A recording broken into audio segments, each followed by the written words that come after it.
All right, and welcome back now to Module 5 of the Miller System with myself, Stephen Summers, and of course, Mr. Jim Miller. This module, I gotta tell you, is extremely important. And if there was one module that I believe you will return to again and again, and you'll return to them all again and again, I do know that, but this is the one that really, if you only had this and you only learned this piece of the puzzle, as it were, when you're going through the program, this would be worth your investment alone. And it would be worth even more than what you've invested at the same time, because it is so important to master what we're about to talk about, which is, of course, the second phase of the conversion call, which is the cognitive dissonance phase. So I'm going to bring Jim on now. He's going to bring us through this phase, and it's going to be really exciting. So look forward to you really mastering this part of the process. So Jim, let's get ready to rock, sir. Yes, I'm absolutely ready to talk about a topic that is very near and dear. I have to humbly say that the topic is so rich, so deep, that I'm very humbled to be in front of this topic, but I've been working with it for about 28 years now and still only skimming the surface of how deep this goes. As a matter of fact, back in 1957, when Leon Festinger, a psychologist, originally brought this theory to the forefront, since then it has probably been one of the foremost leaders of topics and subjects that has affected the entire science of psychology. So cognitive dissonance is really what we're all about in regards to the human experience, and really that's what we're going to speak into tonight, is the human experience and how we can go about influencing it so that everyone ends up being at a better place. Yes? That sounds phenomenal. Can't wait. Okay, so the theory and the science of cognitive dissonance, as I mentioned, goes back to 1957 when Leon Festinger brought this theory to the forefront of psychology. Theory, it states, suggests that we have an inner drive to hold all of our attitudes and beliefs in harmony to avoid disharmony or dissonance, right? And this cognition, which means basically an awareness. Cognition can be an awareness of emotion, an awareness of thought, an awareness of belief, but we have this inner drive to basically keep ourselves in resonance, in concert, if you will, so that everything feels right, everything makes sense, and this is driven not only by our conscious thought, but by our subconscious thought as well. So it's really a very powerful drive that we have. However, most of us live our life in many areas in a cognitive dissonance, meaning that we're aware that there's something that's not right. There's something that could even be in opposition to each other in the way that we believe and in the way that we act or we don't act. Let me give you an example. If we know that smoking causes cancer, and we're very well aware of it, but in fact we still smoke, then there's a cognitive dissonance. There is a opposing energy. There's an opposing dynamic between our beliefs and our actions. And so what we're always looking to do is to bring resolution, to bring resonance to our actions and our thoughts. We're really devious little devils in the way that we rationalize, right? And so we might do it in this way. Smoking cigarettes causes cancer, but yet I do smoke. However, I do a lot of exercise, so therefore the effect and the risk has certainly mitigated. You see, this is one of the techniques that we use to basically somewhat justify, if you will, so that we can have a resonance and escape from the dissonance that our actions and our beliefs create, you see. Right? This is really the fundamental of cognitive dissonance, this desire and this need, which really is neurological. It begins and it's triggered through the dorsal anterior cingulate cortex, right, which is a very wonderful part of the brain that drives a lot of who we are and what we do and what we think. When this part of the brain detects that there's a dissonance existing within us, then it actually will send neurological impulses to our frontal cortex, which is where all of our thinking takes place, to find a solution, right? Take care of this situation, it's basically screaming. And so this way in which all of us live is a way that also can lead to us being masters at influencing human behavior. Because the truth is, if we understand and we can drive human behavior by driving people into resonance, by assisting them, by coaching them, consulting them from the place of dissonance that exists sometimes at a very deep level, and drive them into a place of resonance, then we are able to influence our prospects and our clients into taking action to convert, to enroll in our programs, where we'll be able, through our programs, to bring them the resonance that they desire. So this is somewhat of a 30,000-foot, if you will, viewpoint of what this whole thing, cognitive dissonance, is. And then what we'll do is we'll get into how it is that we as coaches and consultants and influencers can bring people to a place where they're ready and willing to take action immediately with you in enrolling in whatever program or purchase whatever product or service that you may offer, right? And benefit from doing so. This is basically somewhat of a rough definition of where we are in this technique, Steve. But it's so powerful, Jim. I mean, I think back to so many times when I craft different types of conversations, from webinars right through to marketing. This is something we've said before, but there's a real art and science to this whole thing where we match marketing with this conversion process. And I think one of the things, Jim, that I find interesting here is that many times, I'm sure you've seen this, we get on a conversation and we can literally say to somebody, there's something more, right now you feel a certain way. It doesn't matter what conversation you're in, people will agree that essentially what we're saying is, look, you understand that not everything in life is not perfect. That's why you're here. And you can kind of move into the conversation pretty beautifully from there. Wouldn't you agree? Because people do know, like, they're in dissonance, right?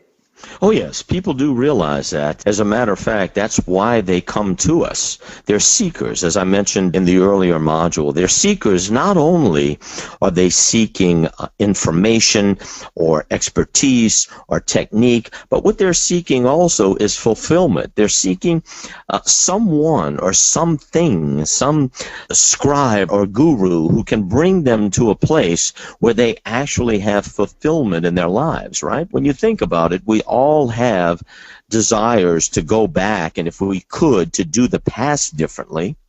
And we all have desires, if we could, to arrange the future differently so that we are all different from what? What are we looking to be different from? Than who we are today. You see, there's always this drive and this desire to be something more, or to have been something more, have done something different so that we could be more today, right? We're always in this, what we call this state of arrival.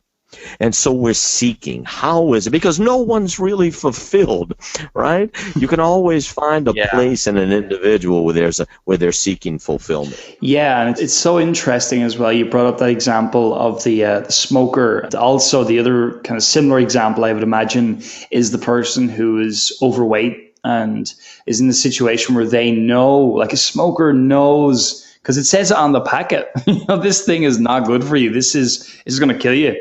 But yet they still find themselves engaging in the activity of the person who's overweight, somewhat similar, and overeating, or whatever the case may be. And so I think this brings up the real trick here, or secret here, is that with all of these examples, and with every other example that we've mentioned already, and something we've alluded to, this is why, and maybe correct me if I'm wrong, Jim, but I feel like this is why people are so non-specific when we start to go into this process, because as you said earlier on, it's almost like they're looking for someone or something.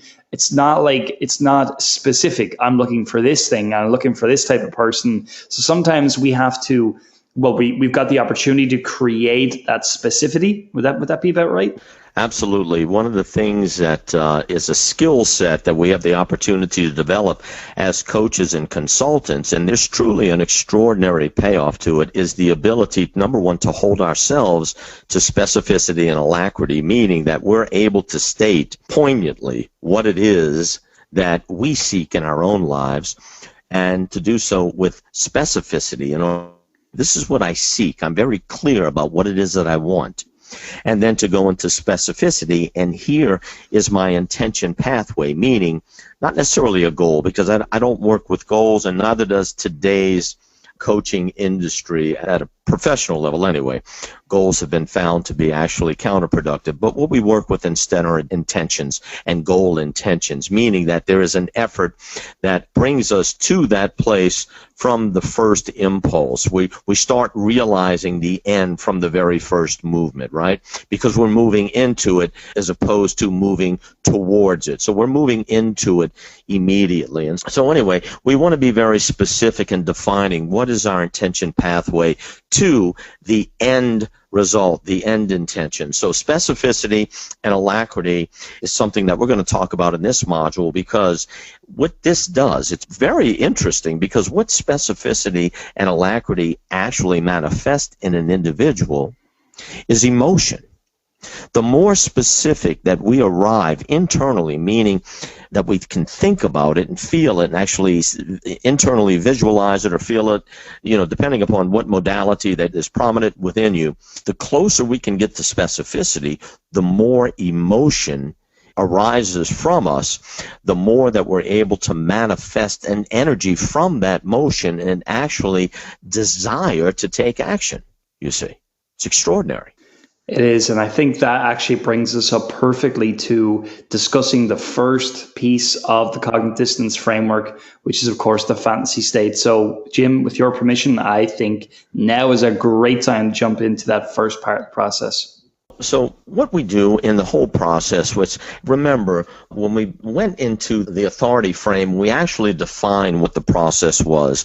And what we defined the first part of this process as being is a discussion of basically the ideal, the dream, the fantasy that you have for, and fantasy, I don't mean fantasy as in whimsical, I mean fantasy as in terms of the fantastic, meaning what is it that would be the ultimate achievement that you desire, but for any restrictions, limitations, whatever the case may be. So this is the place where we get to soar, right? We get to soar, and we get to be free of any attachment, anything that would be an obstacle to what it is that we're dreaming. So all of us have a dream within us, because again, remember, they're coming to you, they're seeking. So they're seeking for something so that they can attain or achieve something, you see, right? And they may not even know it.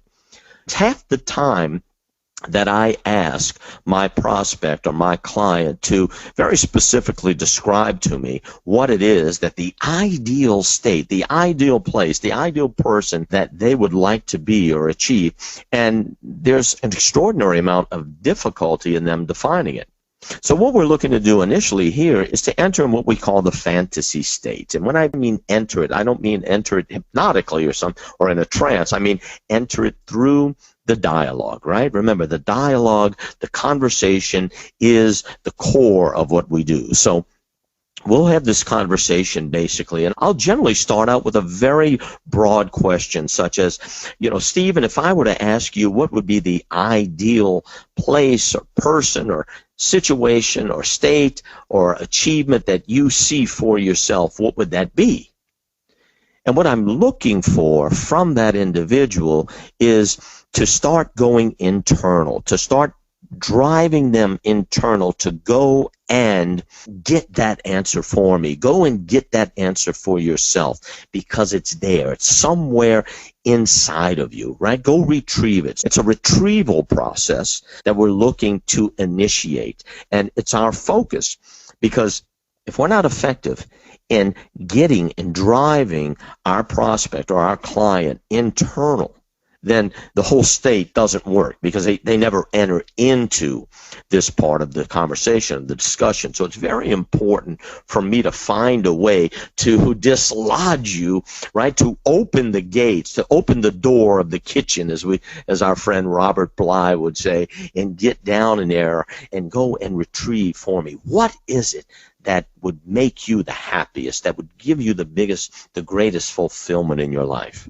Okay, so for example, if I were to say, Stephen, tell me what is it that you see as being the ideal place in your life where you've achieved the success that you desire, where you see everything working for you, your life is going exactly as you would desire it, and tell me, what would that be? How would you express it? And let's say you come back with an answer, for example, as, well, I see myself as being a very successful coach in this industry and making a lot of money. Okay, well, what we did is we got an answer. I call this the answer that you have in your mouth, meaning that this is the thing that you tell yourself and to others all the time, and it's always in your mouth, just ready to spurt out. But you see, what we want is something more, because people do not act on what they say. People do not act on what they say. People act on who they are, you see. Who I am is going to determine how I act voluntarily. Obviously, there's involuntary actions. If you're getting ready to get hit by a car, you're going to act in a way that's involuntary. And okay, but we're not talking about that. We're talking about voluntary. People are going to act on who they are. So what I want to do is drive you further down. I want to drive you out of your mouth and into your heart, into your gut, into your loins, right? This is where I want you to go and retrieve these answers for me. And the key to it is questions of specificity, right? And this is going to determine your success. Meaning, the more successful you are at driving people into the specific, the more successful you're going to be at eliciting their desire for change and to take action, and to take action with you, and to take action with you this day, in the moment, okay? So I'll say, okay, I understand. I never congratulate. By the way, never reward answers. And how do I say, what do I mean by when I say never reward? For example, I never say, okay, very good. Or I never say, okay, great. What I might say, if I need to have a filler, right, which we all seem to need, I'm at the point, obviously, where I don't need to fill. I just go straight into the next question. But if you find yourself needing to say something in response, then simply just use one word. It's a very effective word. And I could spend 30 minutes giving you a dialogue on its effect, but let me just give you the word, and that word is interesting. That's your response. Interesting. So now, even if I can, let me ask you more specifically, when you say to be a successful coach is what it is that your ultimate desire is, and why it is that we're speaking today, tell me exactly, what does being a successful coach look like to you? What does it feel like? What does it sound like? Tell me, from any one of those modalities, the first thing that comes to your mind, if there's a vision, let me know, what is it that being a successful coach is to you? Now you're starting to drive them internally. They've got to turn away from me, and they've got to turn into themselves. Why? Because they weren't ready for this answer. They're not ready. And I'm not going to accept even the answer that they, because the answer might be, well, I see where I've got a lot of clients. This is something that Stephen might respond, as an example. I've got a lot of clients, and we're doing a lot of good business together. I'm helping change their lives. I've got a very successful business and making a lot of money. Interesting. Now tell me, what part of that success is most important to you? Is it the money? Is it having a lot of clients? Is it that you're having conversations that are transformative in their lives? Which one of these is most important to you? Now I got to get them to choose. You see, I'm getting them to get very, very specific. And he might say, well, I'd like the fact that I'll help people change their lives. Okay. Now, when you say change their lives, Stephen, what is it that you're looking to do? What is it that you feel you have to offer that will actually change people's lives? Why are people coming to you to change their lives? And what are they hearing from you that actually is life-changing material? What do you see and envision that message is? Now we're going deeper and deeper. But do you see what I'm looking to do? I'm hoping that you can start to see how these questions are actually going to start attaching themselves, weaving within the emotional state of the person that you're talking to, your prospect or your client. Right? Because you're actually putting them in the role of the coach in that moment. You're putting them in the role of the coach in that moment. And you're asking them to describe to you what is the ideal coach, what is the ideal coach's message, what is the ideal coach's client who's receiving this message. What does all of that look like? What does all of that mean to you? Why is that important to you? What else in addition to that do you see as being an important aspect or a vital aspect in being a successful coach within the industry? Now, they might say, I'm recognized, I've created some social capital, I have recognition amongst my peers, I'm very popular on Facebook. When I do marketing, I'm able to generate a couple of thousand responses and get a lot of show-ups on my webinars, et cetera, right? Okay, so good, okay.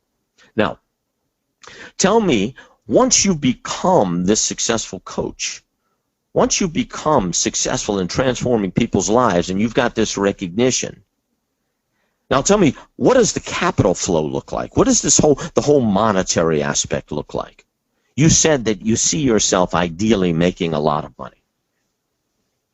What does a lot of money look like to you, Stephen? And they're going to give you all kinds of answers. They may say $4,000 a month. They may say $10,000 a month. They may say $100,000 a month. I work with clients, have developed programs for them that generate over $5 million a month. So it could be anything. You could have anything thrown at you. But let's say they say, well, I'd like to see myself generating $25,000 a month. That would make me very happy. Okay, interesting. So what would that money do for you? Because it's not the money that makes you happy. It's what you do with your life with that money that's going to make you happy. So what are you doing with that money that's going to generate happiness for you? And they may go into a negative happiness, meaning that I'll be happy once I no longer have to worry about paying bills. That's what we call a negative happiness, being happy as a result of the elimination of a negativity, right? So, or they may say something positive. Well, I can start traveling. Now, you tell me, you tell yourself, where's the next line of questioning going? Well, we're going to go into that traveling, right? So where do you see yourself traveling? Well, I see myself traveling to Europe. And who's traveling with you? Well, my wife is traveling with me, and we're going all through Europe. What countries? Italy, I'd like to go to, maybe Spain. And what are you doing in both of those countries? Well, we're going to the best hotels, we're having the finest meals, we're going to Broadway plays. How long are you staying in Europe in those fancy hotels? Maybe a month at a time. How frequently? Well, maybe every 3 months we go, and you see yourself as a world traveler then. Is that what I'm getting out of all this? Yes.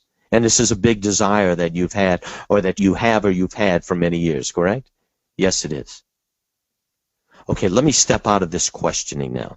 Do you see where I'm going is to find those threads that are going to elicit emotion, that are going to put that person into a state of fantasy where they actually have now been freed. You see how not only are they given me the answers, but you see how the pace of the questioning is picking up. That I'm asking the question right at the end of the preceding answer now, right? So I'm driving them higher and higher with my questioning into this fantasy, or deeper and deeper, as my friend Robert Bly would say, into this fantasy state where they're not encumbered, been disentangled, they've been detached, and now they're able to freely, and probably, listen to me carefully, probably for the first time in their life, they've spoken about this desire, this dream, this fantasy with specificity. And maybe for the first time in their life, they vocalized it feeling a level of comfort and not a level of shame, or not a level of embarrassment. We're somewhat reluctant to talk about our fantasies, right? In this sense. Because many of us have these negative beliefs that it's never going to happen, so why would I even say it to anyone? But you as the coach, you as the consultant, because you have this technique. Now, this technique has many nuances to it. It's very idiosyncratic. However, what we're talking about here are the fundamentals, and what we call this is a scaffolding. It's a scaffolding technique whenever you're building an edifice. And what is the edifice? The edifice is not the client. It's not the prospect. It's the fantasy, you see. That's the edifice. That's what we're building. And so we're scaffolding around and going higher and higher with our scaffolding as we drive this fantasy, this edifice, even higher and higher and freer to soar within the prospect and the client until they're at an emotional state where they actually begin desiring. It's a wanting now. It's a needing. We basically open the gates of what they may have been suppressing for so many years. And remember, enough suppression leads to depression at some level. At some level, if we're suppressing our desires, our true desires for so long, our emotions have been depressed, you see. So feeling free, maybe for the first time, they begin to soar. And when you soar, you feel a feeling that maybe you've never felt before. And do you know what that feeling is? That feeling is crucial. That feeling is what they've come to you for and what no one has been able to provide them before. No one has been able with authenticity, with congruency, with integrity. No one has been able, not even themselves, has been able to offer this to them in their lives before. And that, my friends, is possibility. Possibility.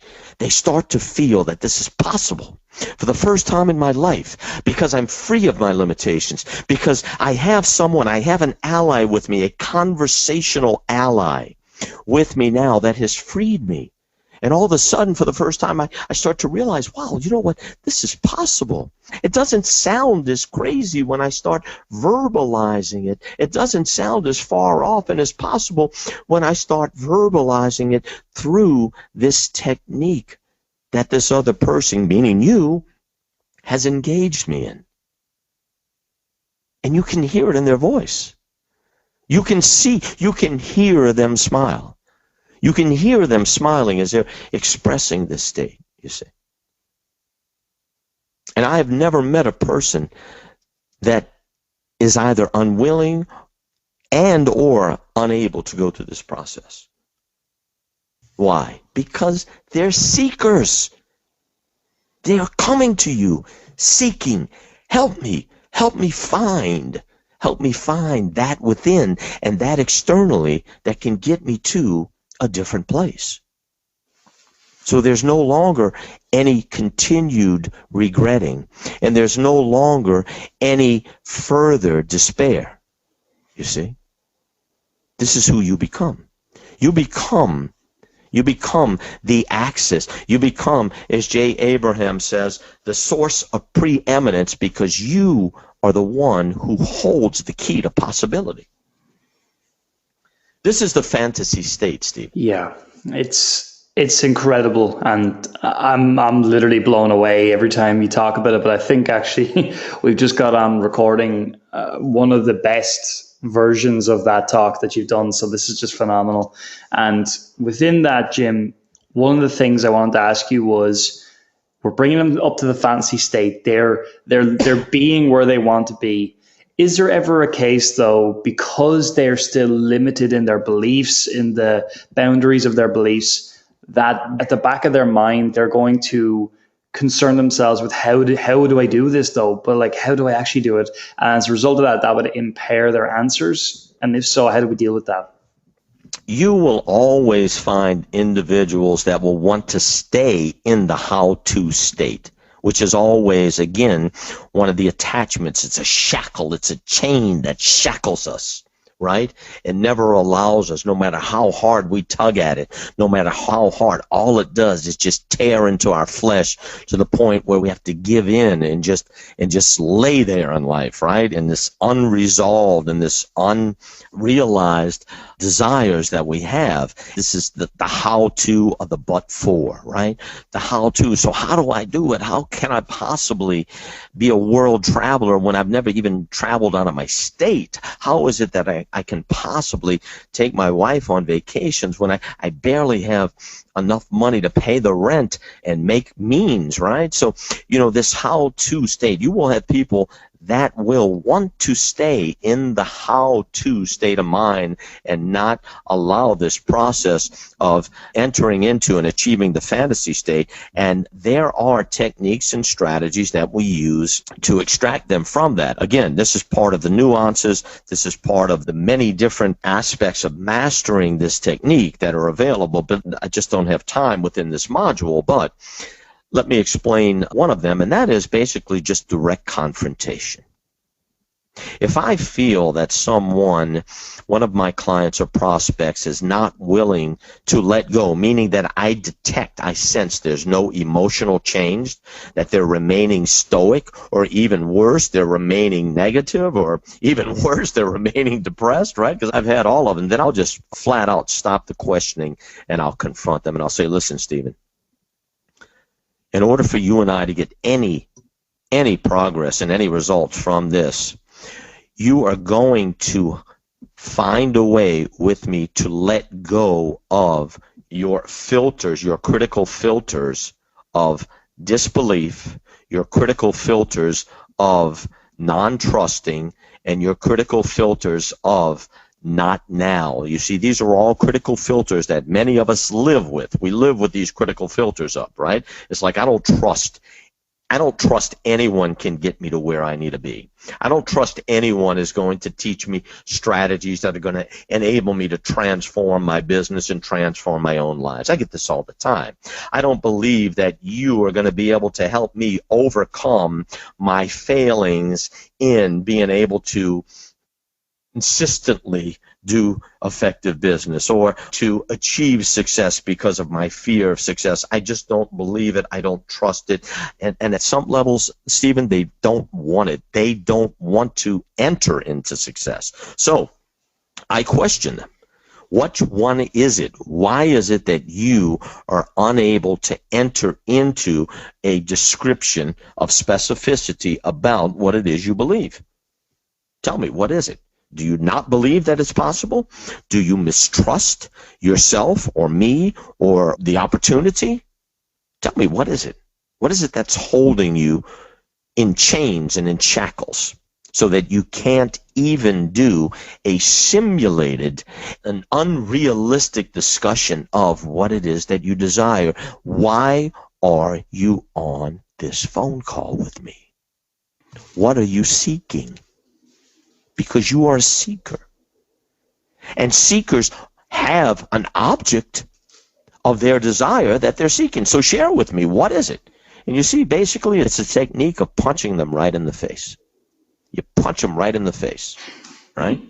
Until they realize what? What do they realize? They realize that you are the control in this conversation, not them. Because it's basically them attempting to control the conversation. It's like, no, no, no, we're not going to do what you want to do, Jim. We're going to do what I want to do, and I don't want to go there. And that's when, if there's a tug of war for control, I'm going to stop and punch them in the face with that questioning. And one of two things are going to happen. They're either going to realize that I truly am in control, am confident, and congruent, and they'll start lowering their filters, their critical filters.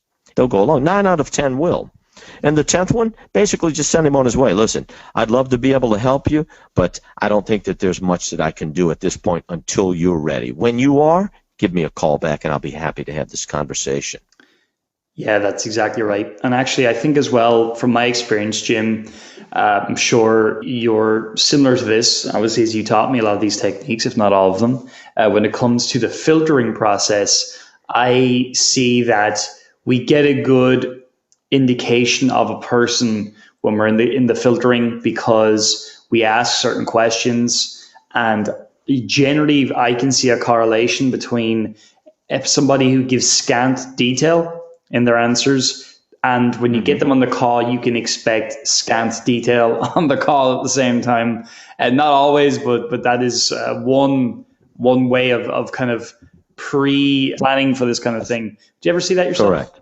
I have. It's like you said, it's a sometimes thing, and sometimes it's not. So irrespective of what it is that they write down, they must be available for a very detailed conversation, a very specific and clear conversation with me during this entire process. So, Exactly. So we're going to go as deep as I want to go, not as deep as they want to go, right? Absolutely. So that's the fantasy state. It's now time to move on to the transition. And then, of course, we're going to move into the despair state. So if you're ready to go with transition, Jim, let's do it. Yeah, let's transition. Absolutely. Am I ready? Yes, of course.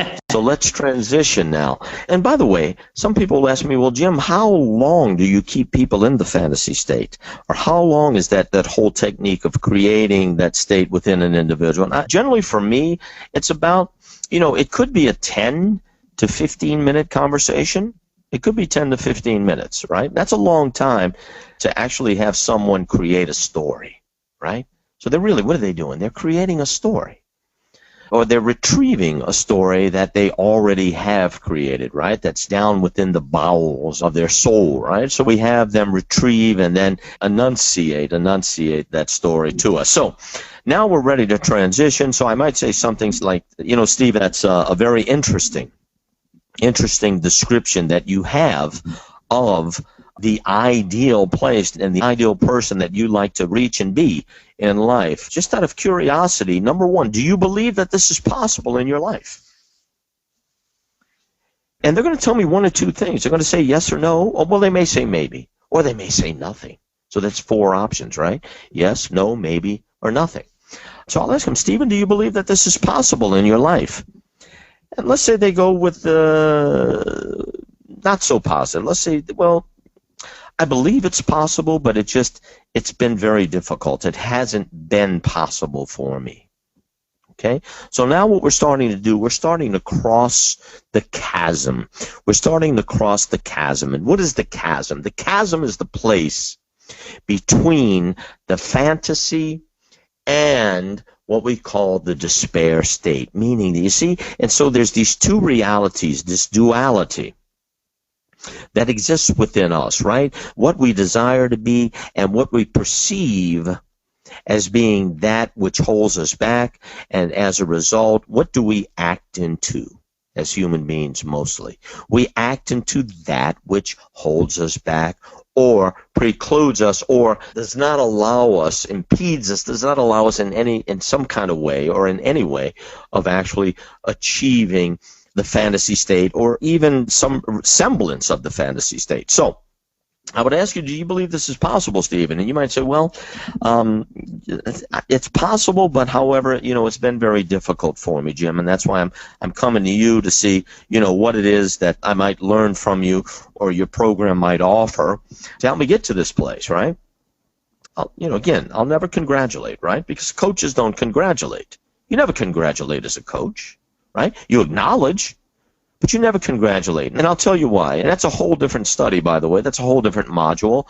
But there's a reason why you never congratulate the end result of anyone. Now, you can congratulate processes, but I'm digressing here. Let me get back on track. So anyways, we're bringing the prospect over the chasm, and that chasm is the place between the fantasy and what we call the despair state. And this is where cognitive dissonance exists. That which we believe and that which we do are in complete opposition to each other. And as a result, there is a creation of what? Of tension, of stress, of disharmony, a feeling of angst, that white noise of, golly, I wish that I could someday, one day, I just need the right moment. I just need the right opportunity. I just need the right timing, et cetera, and we become, I need. And what is all of that? We become needy, right? And so we put off, we delay, we justify, we rationalize, right? And why do we do all this? Because we can't live in the tension. We can't live in the dissonance. We're cognitive of this dissonance that exists within us. The anterior cingulate cortex is recognizing consistently. It's hearing the record scratch. It's hearing the fingernails on the chalkboard. It's hearing the noise that has a decibel level that just we can't live within it. Some kind of way it's got to suppress it. And it suppresses it with rationalization, delay, reframing, right? All of these techniques, these survival techniques that we use to survive in order to basically put Band-Aids on our soul, to put first aid to our spirit, right? To our identity, to who we could have been. We can't look, we close our eyes to who we could have been, right? Because we just can't take it. We can't take the fact that that has never been realized yet, or it won't be realized. Because what? That's where we take them. Now we're going to take them into the despair state. So Stephen tells me, well, Jim, I think it's possible, but blah, blah, blah. All right. So now I'm going to start discussing with Stephen what he perceives to be the obstacles. So Stephen, if I were to ask you, and again, here's the big general question, right? Just like we asked the big general question in the fantasy state, right? The big general question being, Stephen, if you were to describe to me what would be the ideal place, the situation, that extraordinary ideal state that one day you're hoping to arrive at, describe to me, what would it be? The big general question. All right. So here comes the big general question in the despair state. And that would be, Stephen, tell me, what do you feel or believe or know or have experienced to be that which is keeping you from achieving the extraordinary place that you have within you, that you were able to describe, that you were able to see and feel and add color to and add description to? What is it that's keeping you from the attainment of that which you've spoken of? Now, at this point, understand, what emotional state are they in? They're in a very good place right now. They're in a real colorful place. They're in a real colorful place right now. And now we're going to move them into the gray by this initiating of the despair state. Dark, right? Let's move them into the dark, right? Let's move them into the dark. Let's go down and retrieve that which is keeping them from experiencing what it is they desire. So Stephen goes and he seeks and he says, well, Jim, I just don't feel that I have the resources enough to have a successful business. I don't have the money to do proper marketing. I don't have the money to build a proper website. I'm somewhat lacking on my sales skills. So even if I get clients, I don't know the technique on how to convert them, right? So Stephen's now starting to tell me again what is right there in his mouth, right there in his mouth. And what we don't want what's in his mouth. We want what's in his heart, what's in his gut, what's in his loins, right? We want him to go down into the kitchen. So we ask him, Stephen, tell me, when you say that you don't have the resources, give me exactly what it is you mean by that. Well, I don't have the money. How long have the money? How long? Well, I haven't had the money from the beginning, but yet you started a business, right? So a little bit of confusion there. You started the business without money, and yet your biggest challenge you see in getting the business off the ground or taking the business to the next level is because of the lack of money. So where's the rationale? I'm not testing you. I'm not challenging you. I'm trying to help you to go through this process of figuring out, is it the money or is it something more? So tell me, what is it besides the money that is causing you, or what is it about not having the money that is causing you the greatest frustration? Well, I'm not able to market properly. And what is marketing improperly meant to you? What has happened as a result of you marketing improperly or insufficiently? Well, I haven't been able to generate enough leads for my business to become profitable. And so by not generating enough leads, what are you telling yourself, and how do you see your business? What is your greatest fear or panic or concern that you have because you're not generating enough leads? I'm worried that I'm not going to make any money. And if you find yourself in a place where you're not able to generate the revenue, what is the game plan that you have? I really don't have a game plan. That's why I've come to you. Well, so your game plan is to seek answers outside of yourself, but yet you've gone into business with a deficiency, and you've gone into business without sufficient knowledge to get you off the ground. So what are your major concerns, and how do you resolve the strategy you've opened this business with? Well, I really don't know how to resolve it. So from an outside viewpoint, Stephen, what I'm seeing is basically what you've described is you've got a business that has ability to generate the opportunities, so that you can generate the capital you need to run the business successfully. So where do you go from here when you find yourself in this situation? What is your big concern that you have right now? Well, my big concern is that I'm going to fail. And if you fail, what does that mean to you? What does failing mean to you, and how broad and how wide, how expansive is failing to you?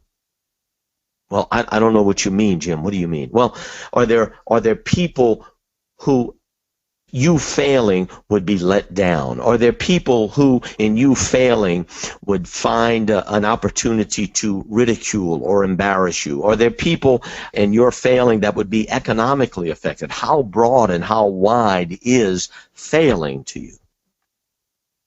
Well, it's pretty broad and wide.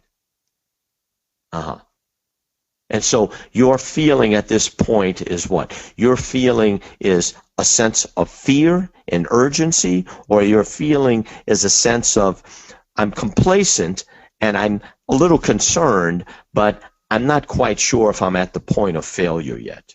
And at this point, by the way, they can tell you anything. I just want to know how close they see failure, or how close do they see themselves not succeeding if they don't see failure. I want to know, what is it you're seeking, And why is it you've come to me? Because most people are not coming to you. They're coming to you to overcome those aspects that are keeping them from success.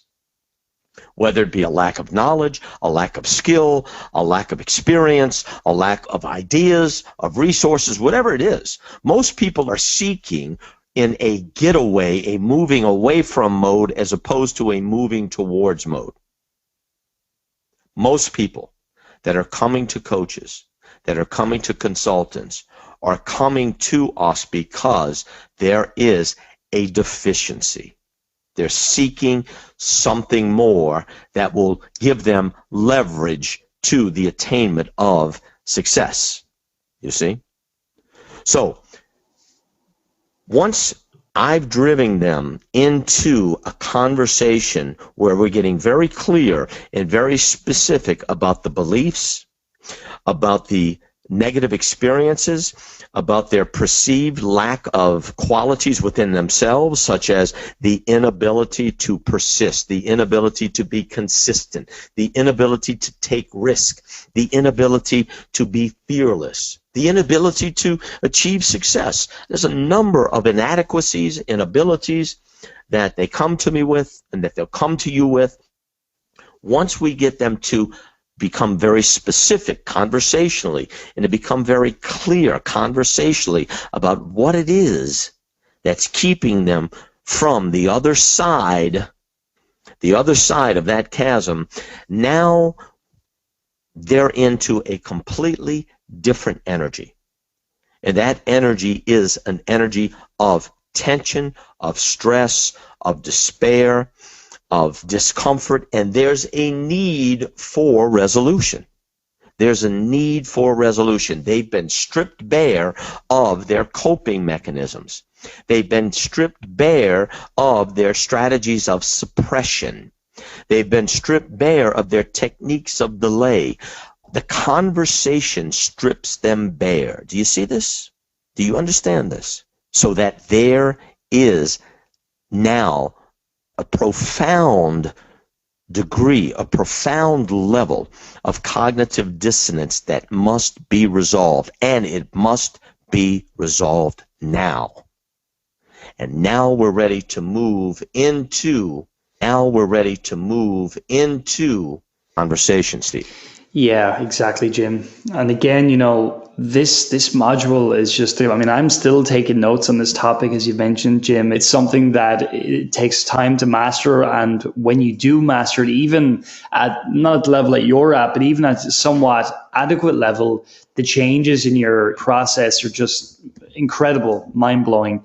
And I think that the interesting thing about the despair state, which a lot of you will likely see, I'm sure you see this, Jim, even today in your conversations, oftentimes when we are eliciting the fantasy state, some people give us the despair state themselves, which is very interesting. They seem to, as you always say, they will describe what they don't want rather than what they do want. And that just shows you how, I suppose, scarce some people are, right?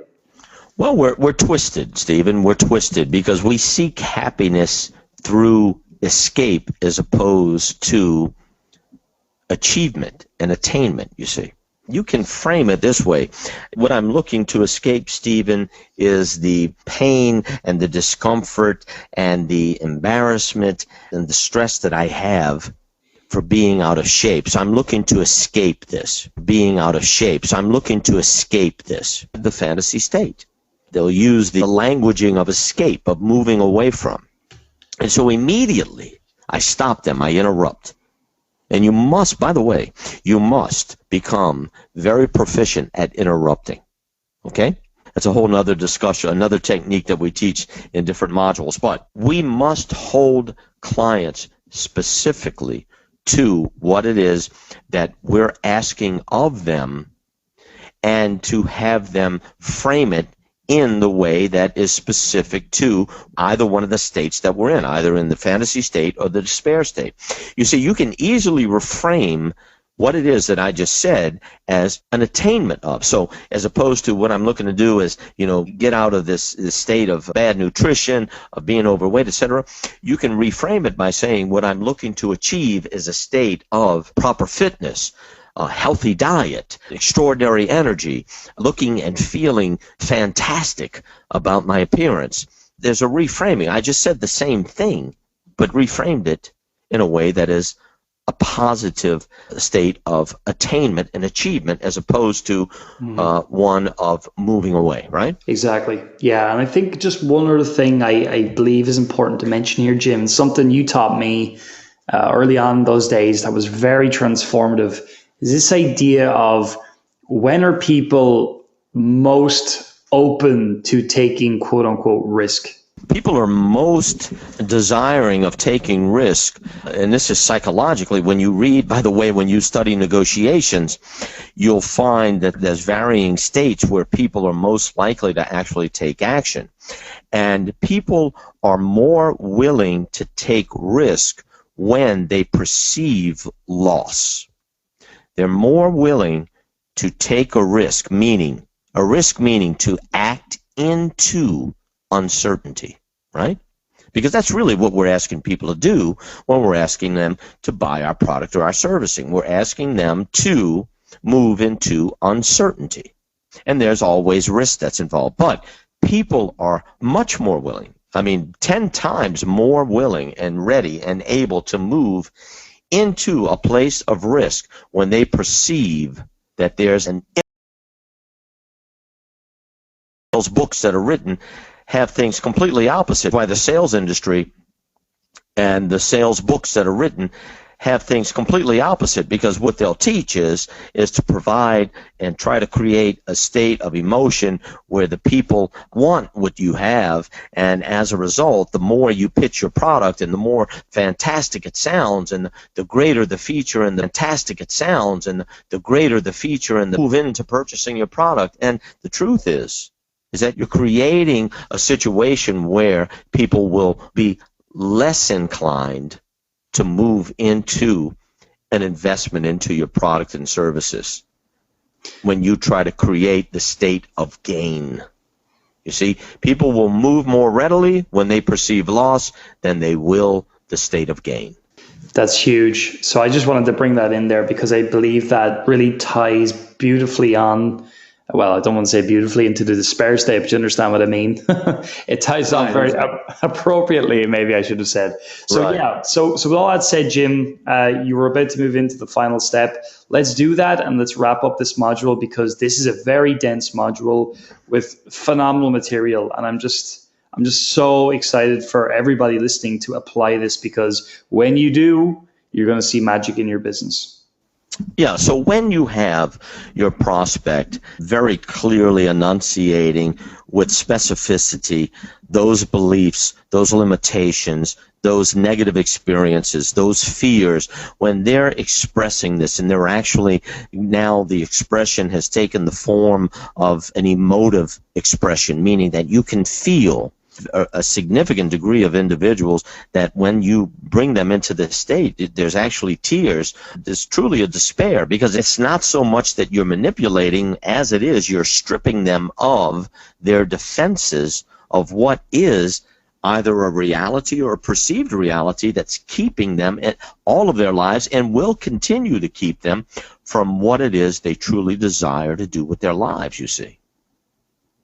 So you're going into this despair state now where they're going to be at an emotive place where you're now going to start moving them into the conclusion, which is basically now the enrollment into your program. So you'll bring them back to the beginning and you'll remind them. So it'll go something like this. You know, Stephen, at the beginning of this conversation, I mentioned to you that there's a program that very well could be appropriate for you that if you and I both agreed that this program would benefit you and that this program would benefit you and that would bring up that recommendation. Well, I've got to say that I truly believe that you're an ideal candidate for a program such as this that would enable you to address the conversation that we just had and move you closer into the conversation where you've expressed your desires. And I'm sure you would agree with me, correct? I cannot remember a time when someone has told me no.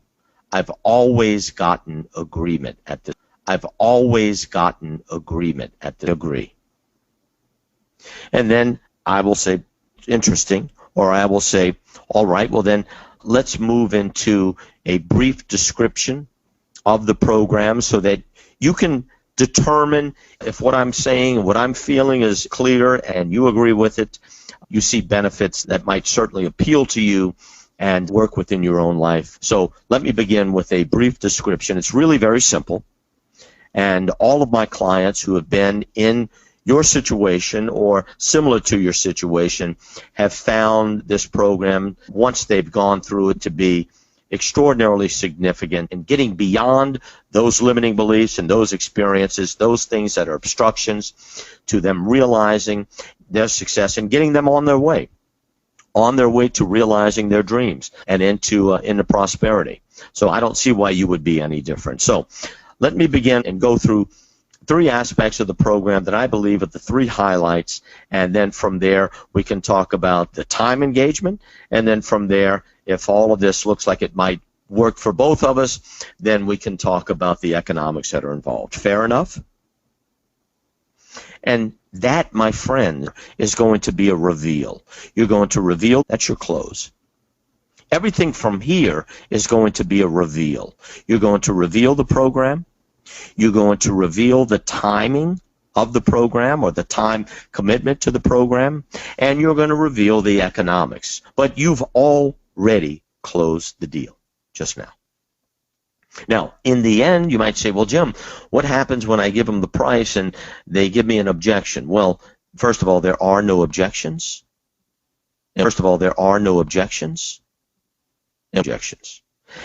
secondly, you at that point of the conversation ever again in your future or feel uncomfortable at that point of the conversation ever again in your life.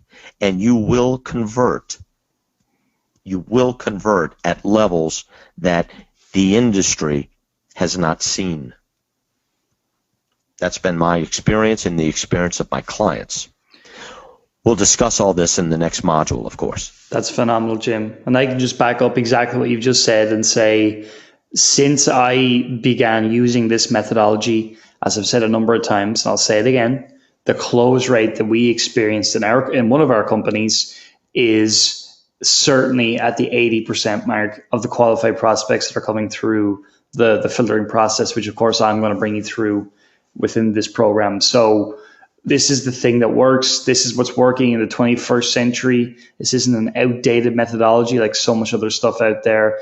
And it's insane. And even as you get better and better at this, the time frame of this call can shrink. I mean, I'll just say before we wrap up this module, I had two conversations just the other day into a $4,000 investment that we were speaking into, and two of the people closed within 15 minutes. And okay, now they are clients of ours, so it was a back-end sale. All that said, though, it was 15 minutes, and they didn't know I came into the call. I brought them through the process. There was something available. So again, they're seekers. They came into the call. I brought them through the process. They were so ready that they just flew through the entire thing. I didn't have to elicit quite as much state as we were doing here with the colder prospect. And like I say, 15 minutes each call, $4,000. It's a good return on investment, Jim, right? So we'll jump into that next module and we'll talk about the definition of the program, revealing the investment and that kind of thing. And then, of course, we're going to jump into resistance, which is something that I think if cognitive dissonance in this module was the first big pillar, that if all you got was this, then I would say the resistance module, which is coming up soon, will be the second thing. That if all you took away was those two things, this program will make you infinitely more money than you're making right now and really will enable you to put as much money away in your business as you desire once you get everything aligned with your marketing. So see you in the next module, and I'm really excited for your progress.